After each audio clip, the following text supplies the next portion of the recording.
تو ہمیں معاف کر دے ہمارے گناہوں میں. اور اگر ہم قرآن پاک کی تلاوت کریں گے تو وہ سورہ آپ کے سامنے, اب یہ سورہ کی تلاوت پہ جب آپ پہنچیں گے تو کیا فرما رہا ہے رسول خدا کہ جو اس کی تلاوت کرے گا جب اسے قبر سے نکالا جائے گا تو وہ لا الہ الا اللہ کہہ رہا ہوگا. اور اس سے بڑھ کر کیا خوش نصیبی ہوگی ہمارے لیے کہ جب ہم قبر سے اٹھائے جائیں, محشور کیے جائیں, تو ہماری زبان پر کلمہ موجود ہو. اس کے بعد سورہ نمل کے بارے میں آپ کو بتائیں کہ رسول خدا صلی اللہ علیہ وآلہ وسلم فرماتے ہیں کہ جو سورہ نمل کی تلاوت کرے گا خدا اسے حضرت سلمان پر ایمان لانے والوں اور حضرت ہود, صالح, ابراہیم پر ایمان نہ لانے والوں کی تعداد کے مطابق 10 نیکیاں عطا کرے گا. اور پھر رسول خدا فرماتے ہیں کہ جو سورہ نمل کی تلاوت کرنے والا کسی سے دھوکہ نہ کھائے گا. آج کل کا معاشرہ دیکھیں, ہم سبھی جانتے ہیں کہ ہر جگہ دھوکہ, فریب اور چلاکی, عیاری, مکاری ہر جگہ موجود ہے. آپ کہیں پہ بھی چلے جائیں, اگر آپ چاہتے ہیں کہ کوئی آپ کو دھوکہ نہ دے سکے تو پھر اپنے روٹین میں, اپنی زندگی میں سورہ نمل کی تلاوت کیا کریں. یہ وہ سورہ ہے کہ جب آپ اس کی تلاوت کیا کریں گے تو کوئی بھی آپ کو دھوکہ نہیں دے پائے گا. میرا خیال ہے آج تک کے لیے اتنا ہی, کیونکہ خبروں کے لیے ٹائم دینا چاہیے زیادہ, اور آج کے لیے اتنا ہی. انشاءاللہ زندگی رہی کل پھر اس کو کنٹینیو کریں گے. بڑھتے ہیں فاروق بھائی کی جانب. جی بہت شکریہ. اور ناظرین, تازہ ترین خبروں میں کچھ ایسے ایشوز ہیں جو گزشتہ 2 روز میں کیونکہ پروگرام نہیں ہوا, لیکن اس حوالے سے بات کرنا بہت ہی اہم ہے. سب سے اہم ایشو سب مسلمانوں کے لیے ہونا چاہیے کہ سعودی حکومت نے ایک ایسا منصوبہ بنایا ہے کہ جو ویسے کئی سالوں سے یہ منصوبہ جاری ہے, حرم پاک میں توسیع کے کام کیے جا رہے ہیں, لیکن اس کی آڑ میں ساتھ ہی ایک ایسا گھر ہے جس میں نبی کریم صلی اللہ علیہ وآلہ وسلم کی ولادت ہوئی,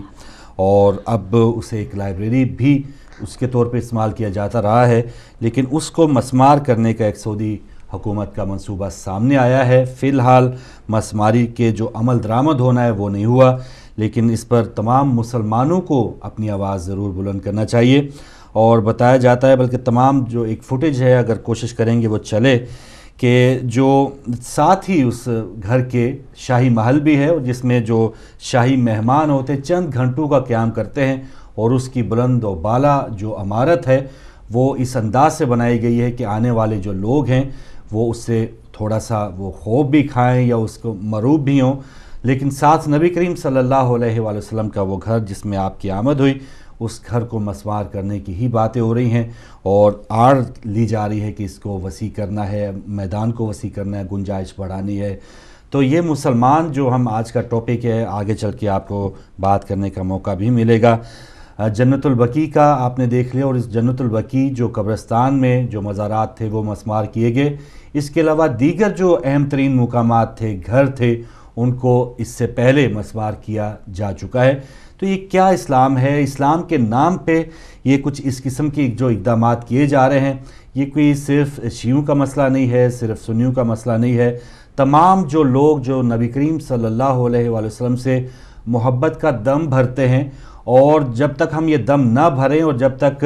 نبی کریم صلی اللہ علیہ وآلہ وسلم کی محبت ہماری ساری جو دنیا میں ہماری اولاد ہے, اپنی جان, ان محبتوں سے بھی اوپر نہیں ہوتی, تو ہمارا ایمان تک مکمل نہیں ہوتا. تو جب ایمان کی سب سے ایک اہم ترین ضرورت ہے نبی کریم صلی اللہ علیہ وآلہ وسلم سے محبت اور عشق, تو پھر یہ عشق نام کا ہی ہو. ہم نام بس نعتیں سن کے زیادہ زیادہ جھوم لیا, 12 ربیع الاول کو اپنے ملکوں میں سارا کچھ اہتمام کر لیا, لیکن جب یہ آواز اٹھانی ہو وہ 8 یا 6 شوال کو وہ صرف شیعہ مومنین اٹھائیں. اور اب بھی یوم تحفظ شعار اللہ جو ہے وہ جمعے کے روز شیعہ تنظیموں کی طرف سے اعلان کیا گیا ہے کہ جمعے کے روز ہڑتال بھی ہوگی پاکستان میں. لیکن یہ مسئلہ صرف شیعوں کا مسئلہ نہیں ہے. نبی کریم صلی اللہ علیہ وآلہ وسلم تمام مسلمانوں کے لیے نبی, ساری کائنات کے لیے نبی ہیں. تو پھر ان سب کو یہ اٹھ کے آواز اٹھانی ہوگی, اور سعودی حکومت کو واضح پیغام دینا ہوگا کہ آپ یہ جو کام کرنے جا رہے ہیں یہ اس پر مسلمان جو ہیں وہ خاموش نہیں ہوں گے. تو یہ ایک اہم ترین ایشو تھا جس پر بات کرنا ایک وقت کی ضرورت بھی ہے اور ہم سب کا فرض بھی ہے. ایک اہم جو انٹرویو پچھلے دنوں ہوا, اور اس میں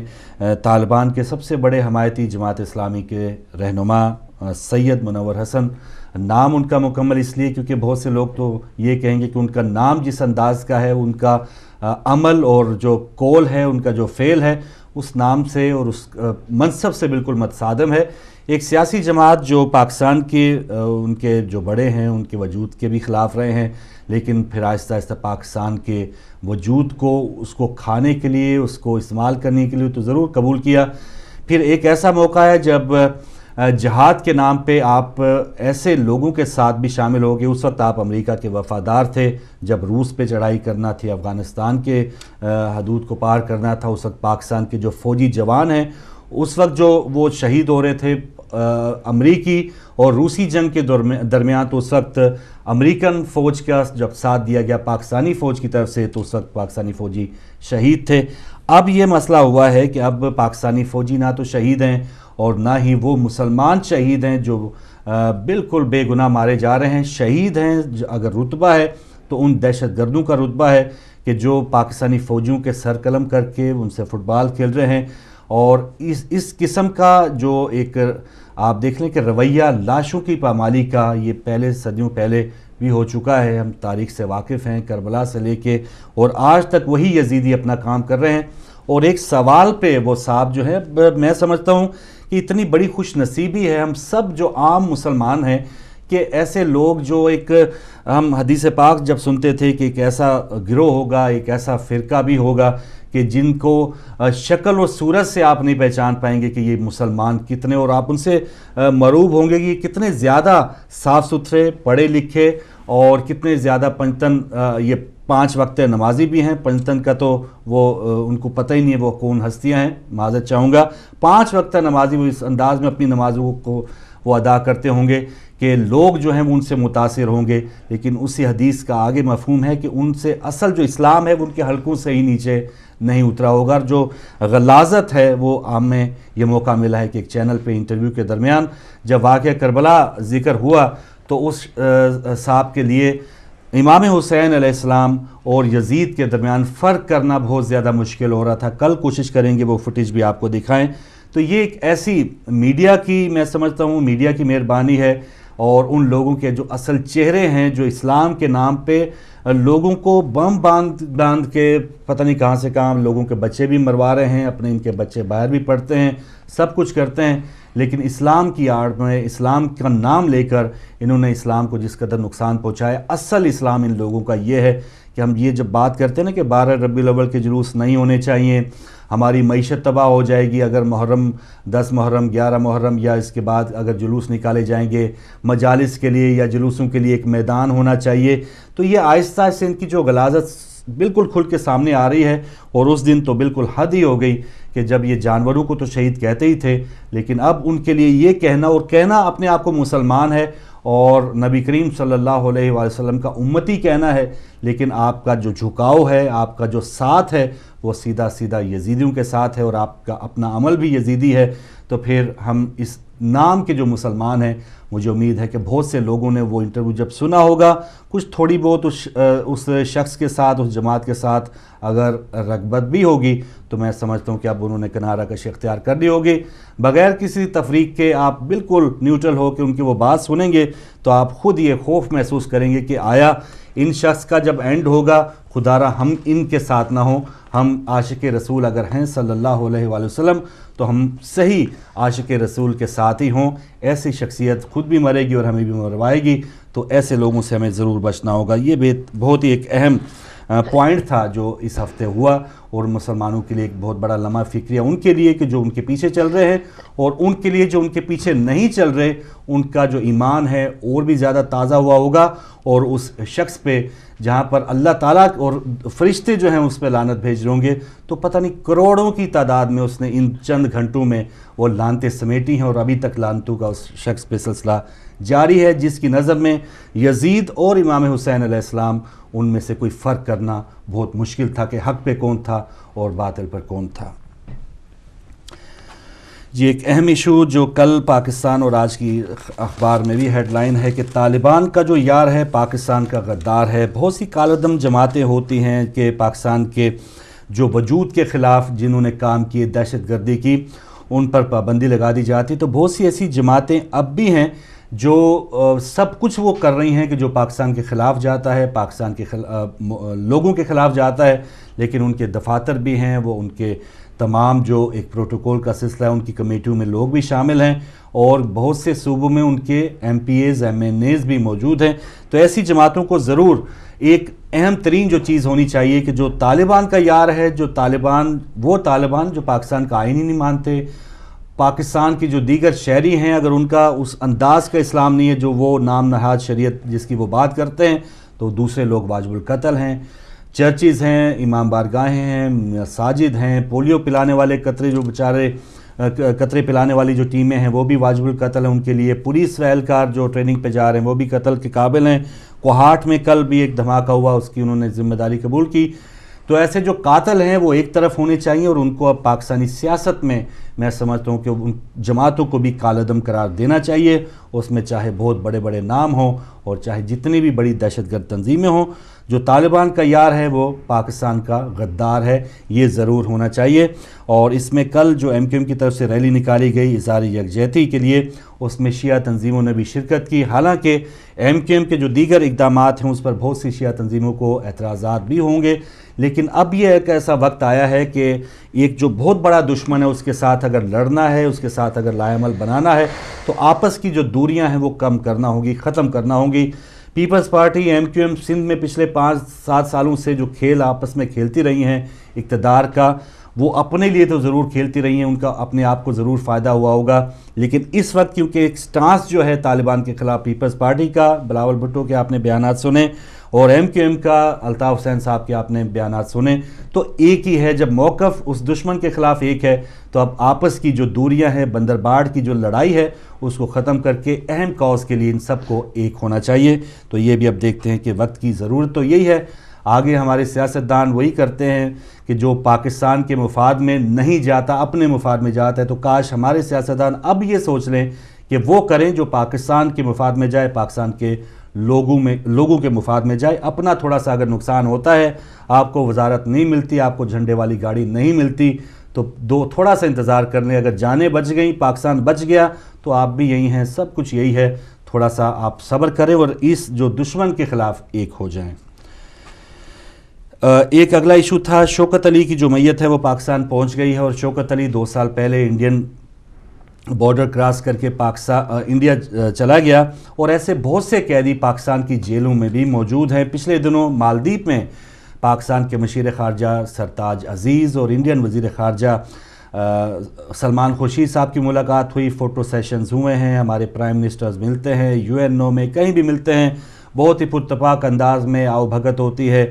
اسمائل جو ہیں ایک دوسرے سے شیئر کی جاتی ہیں، فوٹو بنائے جاتے ہیں، امن کی آشا، امن ہو گیا، تجارتیں ہو گئی، سب کچھ ہو گیا۔ لیکن جب یہاں اصل معاملہ ہوتا ہے، بے گناہ قیدی کوئی مچھیرے 100 200 پاکستان نے پکڑے ہوئے ہیں، ادھر انڈیا میں پکڑے گئے ہیں، اور ایسے لوگ جن کا ذہنی توازن ہی ٹھیک نہیں ہے، وہ اگر بارڈر کراس کر گئے ہیں تو ان کو چند دنوں میں اگر چھان پھٹک کرنی ہے، بالکل جاسوسیاں ہوتی رہی ہیں، پاکستان کے لوگ وہاں پر کرتے رہے ہیں، اور وہاں انڈیا کی جو ایجنسیاں ہیں وہ پاکستان میں جاسوسی اور اس قسم کی کارروائیاں کرتی رہی ہیں۔ سربجیت سنگھ کی جو مثال آپ کے سامنے، تو ایسے کام پہلے بھی ہوتے رہے ہیں، اور اب اگر ان میں بالکل سچائی ہوتی ہے، پہلی سی تحقیق میں وہ پتہ چل جانا چاہیے، لیکن جو بالکل جس کا دماغ ہی کام نہیں کر رہا، جو مزدور پیشہ افراد ہیں، غلطی سے سرحدیں پار کرتے ہیں، تو ان کو چند دنوں میں واپس آنا چاہیے۔ اور ایسے قیدی جو ہیں وہ سینکڑوں کی تعداد میں موجود ہیں، تو وہ تجارتیں، وہ تمام جو پیار کی پینگیں ہیں، محبتیں ہیں، وہ سب ٹوٹ جاتی ہیں، سب ختم ہو جاتی ہیں جب ایک دوسرے کے بارڈر سے ایک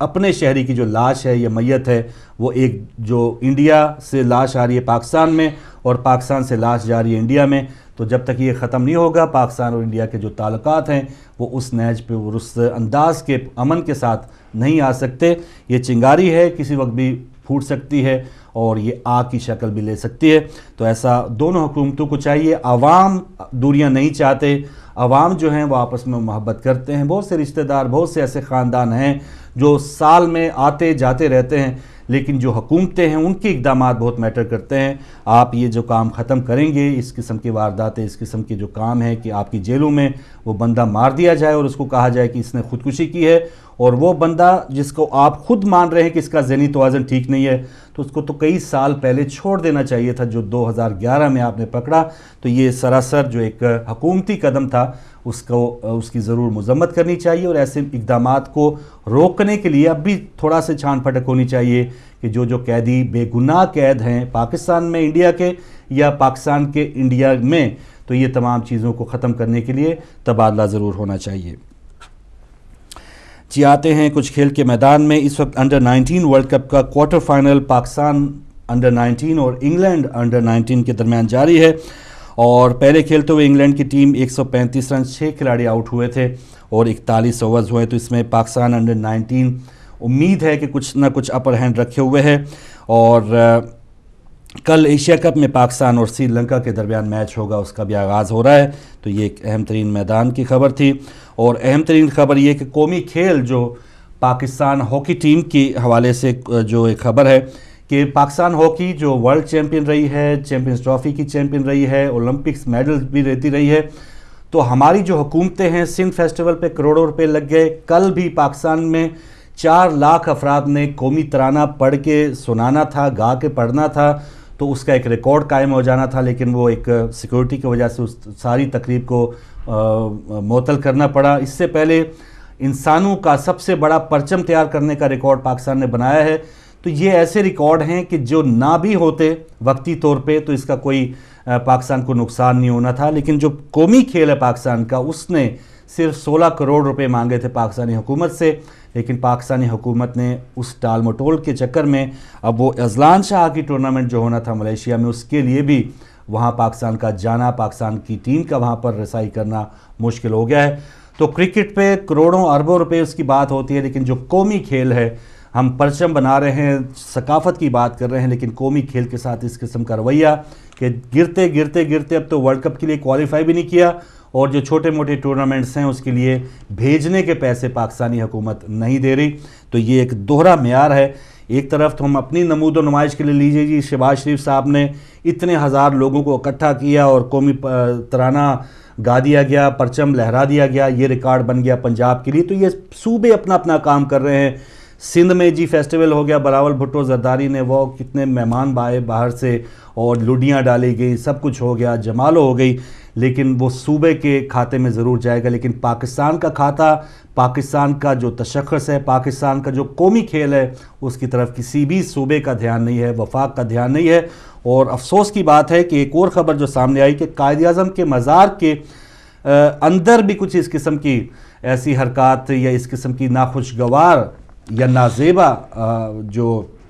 خبریں ہیں کہ وہاں پر کسی بازار حسن میں اور اس مزار کے حوالے سے بھی کوئی فرق محسوس نہیں ہو رہا تھا، اس قسم کی بھی خبریں آئی ہیں۔ اور آج چیف جسٹس جو آج کے ہیں تصدق حسین جیلانی، وہ وہاں پر مزار پر حاضر بھی تھے، لیکن نیچے جہاں پر اصل قبر ہے قائد اعظم رحمۃ اللہ علیہ کی، وہاں پر کیا حالات ہیں اس حوالے سے ان چیف صاحب کو کوئی خبر نہیں ہے، خبر ہے بھی لیکن اس چیز کا وہ نوٹس نہیں لے رہے۔ ایک ویڈیو یا ایک نیوز چینل پہ ہم نے دیکھا کہ وہاں نیچے جو جہاں پر اصل قبر ہے وہ ایک ایسی جگہ بن چکی ہے کہ جیسے کسی بھی شہر کا بازار حسن ہوتا ہے۔ تو یہ لمحہ فکریہ ہے، قائد اعظم کی زیارت ریزیڈنسی وہ جل جاتی ہے۔ ہم قائد اعظم کے نام کی جو جماعت ہے نون لیگ، وہ کہتے ہیں مسلم لیگ ہے، ہم وارث ہیں قائد اعظم کے، تو یہ کیسے وارث ہیں کہ آپ کے جو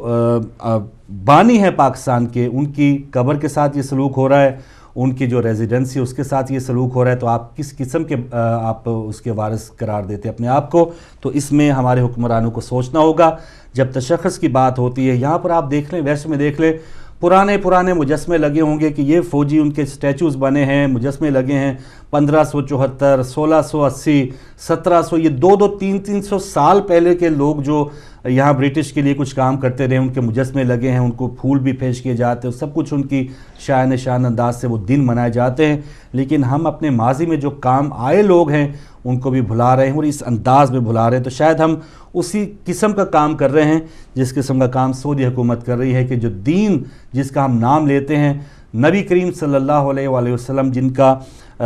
ذکر کیے بغیر ہماری عبادت مکمل نہیں ہے، تو ان کے گھر کے ساتھ ہم یہ سلوک کر رہے ہیں، تو پھر پاکستان والوں کا یا پاکستان کے حکمرانوں کا جتنا بس چلتا ہے مزارات پہ اور پھر قائد اعظم رحمۃ اللہ علیہ کے مزارات پہ، تو پھر اس قسم کا بس جہاں ہمارا چلتا ہے ہم بھی پورا کام کر رہے ہیں، سعودی عرب والوں کا جہاں پر کام چلتا ہے وہ بھی کر رہے ہیں۔ اور ایک خبر یہ بھی چلتے دے دوں کہ سعودی حکومت نے پاکستان سے اسلحہ خریدنے کی کوشش کی ہے، یہ یہاں ایک اخبار نے بتایا ہے، اور یہ اسلحہ اس لیے خریدا جا رہا ہے کہ شام میں باغیوں کو دیا جائے، تو یہ بھی ایک خبر ہے، اور یہ اسلحہ جارڈن کے ذریعے وہاں پر جانا تھا۔ تو کچھ اخبارات کی جو خبریں ہیں،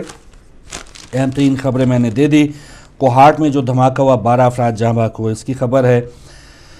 خیبر ایجنسی میں پاک فضائیہ کی بمباری میں 38 جنگجو ہلاک ہوئے، تو یہاں پر پاک فوج نے وہ کام آہستہ آہستہ شروع کیا ہے کہ یہ نہیں ہے کہ صرف سنگل ہینڈڈلی آپ ہاتھ جوڑ کے کھڑے ہو جائیں کہ لیجئے مذاکرات کریں، اور یہ جو نام نہاد مولوی ہیں جو کہتے ہیں 500 خودکش بمبار ہمارے پاس ہیں، آپ مذاکرات کریں، ایسا نہ ہوا تو ایسا ہو جائے گا، اب وہ بالکل گڑ گڑا کے جب تک معافی نہیں مانگے گی، جب تک اسلحہ پھینک کے آئیں گے نہیں کہ ہم بالکل حاضر ہیں پاکستان میں رہنے کے لیے، پاکستان کا آئین بھی مانتے ہیں، پاکستان کا قانون بھی مانتے ہیں، اور پاکستان کے لوگوں کو جینے کا حق بھی دیتے ہیں، ایسے لوگ جب تک خود آتے ہیں ٹھیک ہے، ورنہ جو نہیں آتے ان کا یہی حال ہونا چاہیے جو آج عصمت اللہ شاہین سمیت 5 افراد کا ہوا ہے، اور جو اس سے پہلے بھی 38 جنگجو مارے گئے ہیں۔ ان کا جواب یہی ہے، ان کو آپ جناب کی بات یہ نہیں سمجھتے۔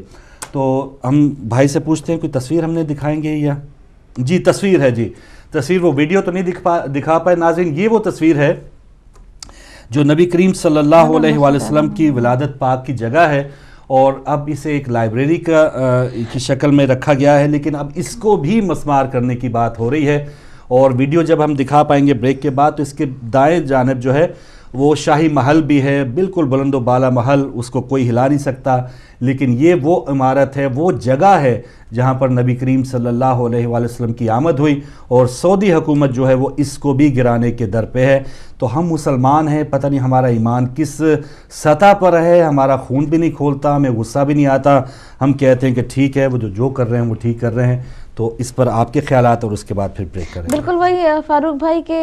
مسلمانوں کو اب سوچنا چاہیے، صرف یہ ہمارا کام نہیں رہ گیا ہے، تشیع کا کام نہیں رہ گیا ہے کہ ہم ہی اس بات پر ہمیشہ آواز بلند کریں، چاہے وہ جنت البقیع ہو یا پھر رحمت للعالمین سرکار دو جہاں کا گھر ہو، تو ہمیں اس پر آواز بلند ہونا چاہیے، یکجہتی کا مظاہرہ کرنا چاہیے۔ تمام امت مسلمہ کو، ہر ایک مسلمان کا فرض ہے کہ جو رحمت للعالمین سرکار دو جہاں صلی اللہ علیہ وسلم سے محبت کرتا ہے، آل سعود کو دکھانا پڑے گا کہ ہماری پاور کیا ہے۔ بالکل، تو میں چاہ رہا ہوں کہ بریک لی جائے، اور بریک کے بعد پھر جو ویڈیو ہے ہماری وہ دکھائیں گے، ناظرین کو بھی شامل کریں گے۔ ناظرین تمام ایشوز پہ گفتگو آپ نے سنی ہے، اس پر آپ کی بھی رائے لیں گے اس چھوٹی سی بریک کے بعد۔